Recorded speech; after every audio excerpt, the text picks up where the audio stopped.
What is up, weather enthusiasts? I'm your host, Pat's Path Predictor. Let's get right into the weather.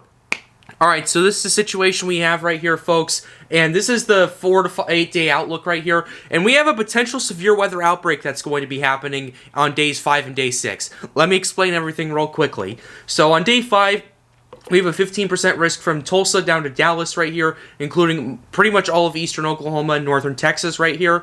So that's something we have to pay attention to. But day 6, however, and this is the day 6, look at this. 30% risk of severe storms. This is so far, and this is day 6.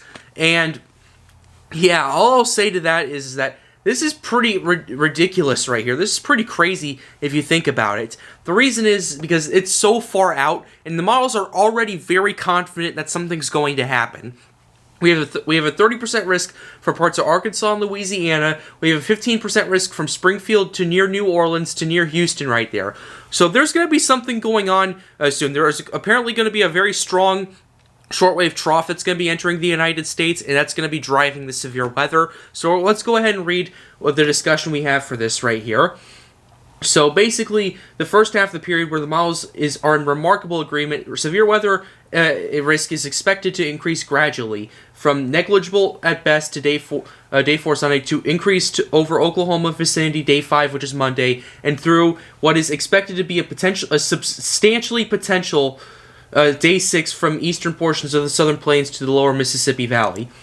The event should begin overnight Monday into early Tuesday, focused on the Oklahoma's vicinity as basically that's going on, and then down into the southern High Plains overnight. This this upper low progression will be accompanied by a mature surface low. Okay, all right. Later in the day on the 6th, on day 6, this is what we're looking at right here for this.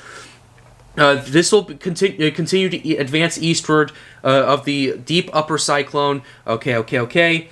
As the cold front continues to eastward across the southern plains into the Ozarks Ark-La-Tex area, high theta E low-level air and modest heating should yield ample CAPE, which is convective available potential energy, and that's what fuels severe storms right there. That as well as wind shear.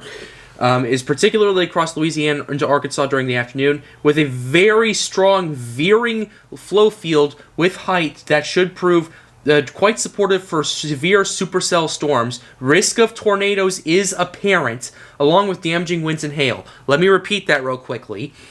Risk of tornadoes is apparent.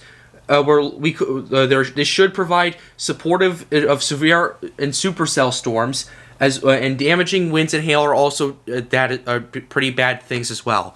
So that's the situation we're looking at, and this is how confident the models are right here. I've looked at the College of DuPage models and everything like that. I've tried to find a CAPE value, trying to find a shear value. Right now, the only models that go that far out are the European and the GFS, and the European doesn't even have a CAPE on it, so the most I could find, at least this far out, is around 1,000 joules per kilogram. But even though that's still a considerable amount right there. That's something we're going to have to keep an eye on right here, folks. And if you see this, a 30% risk is basically the equivalent of an enhanced risk zone, for those of you who are wondering. And this is out 5 days. So all I'll say to that is that everyone needs to take the situation very seriously. And you need to watch the models, watch your local weather forecasts. If they're expecting anything higher, we're probably going to see a moderate risk day 3 out of this, in my opinion. And that is as more models come in, we start getting a better idea on what's going on. We're going to have to wait for those models to come in for the next 3 days, but I will continue to update you guys here on the Pat's Path Predictor channel. So with that being said, we're going to go ahead and wrap up this video. I hope you enjoyed it. Be sure to leave a like and subscribe to the channel if you are new. It helps me out and helps me make more videos like these. The goal of this channel is to get more people engaged with weather. So with that being said, have a wonderful day. Stay safe.